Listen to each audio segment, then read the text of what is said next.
remember She's All That? You know, the movie where they take a hot chick, magically make her a hot chick. Well, this is kind of like that movie. Takes one thing, turns it into some other thing that's pretty much just the old thing, but also more different thing. Actually, that also describes The Exorcist, so that's maybe not the best comparison. It's Ping 1.5 Plus for the Nintendo Wii U.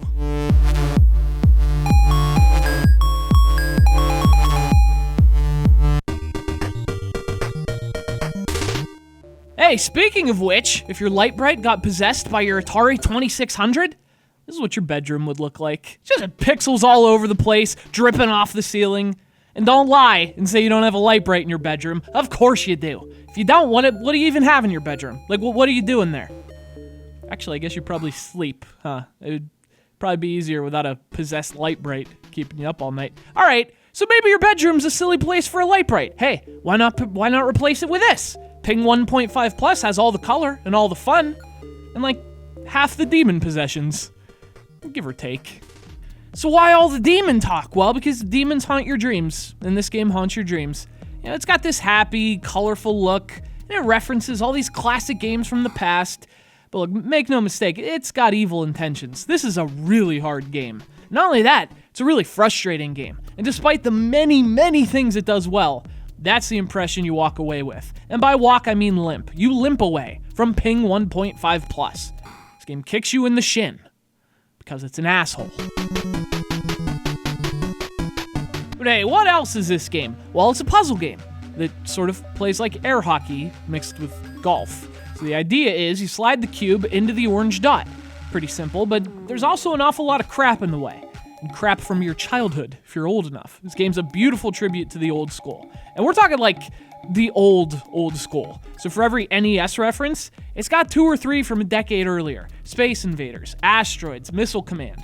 I mean, seriously, there's too many to mention. And all those wonderful memories come together to get in your fucking way. Get out of the way, memories!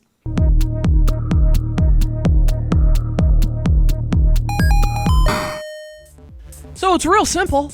You grab the cube with the stylus, you pull it back, a la Angry Birds, and you launch the cube. Further you pull, the faster it goes. And again, you have to get it to the orange dot, and you have to do it within a certain amount of bounces. Make too many bounces, you have to try again. So it was like Pong, but mixed with Angry Birds, but also with a retro aesthetic, and a giant Pac-Man who spits lasers. Okay, so far this is the game of the goddamn year. Now, of course, the problem is, well, then you play it. I mean, it's cool at first. Each level seems to have a strategy in terms of where to bounce, and when to bounce, and how fast to bounce. But then you keep playing, and it's not long before it turns into, okay, you, there's no strategy to this whatsoever. At this point, it's as much about luck as it is strategy. I mean, everything else is great. The levels are great, the graphics are great, the game controls and sounds great. But I mean, just trying the same thing over and over and over until you just get lucky? That's not great. It's certainly not that fun. I love, like, 90% of this game. I love the retro references and the retro aesthetic. The game has a slick look and it plays great with the GamePad. But holy shit, is it frustrating. It's like 10 minutes with this game and you're done. You need a break. There's just a little too much randomness for the challenge to seem fair enough to be worth your time. And the game tends to lag, too, which, it's like even the game can't believe this crap. But still, I mean, if you like old school games, this is definitely worth a look. In fact, you know the NES remix games? Well, this is kind of like Atari remix, in a way. You know, and there's definitely a bit of style over substance going on here. But all in all, it's a beautiful tribute that really tests your retro knowledge. As well as your patience. It tests your goddamn patience. It's Ping 1.5 Plus! For the Nintendo Wii U.